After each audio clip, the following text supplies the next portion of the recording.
জিন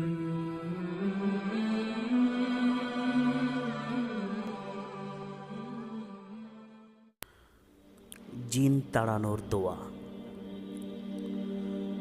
বিসমিল্লাহিল্লাযী লা ইয়াদুররু মা'a ইসমিহি শাইউন ফিল আরদি ওয়ালা ফিস সামা'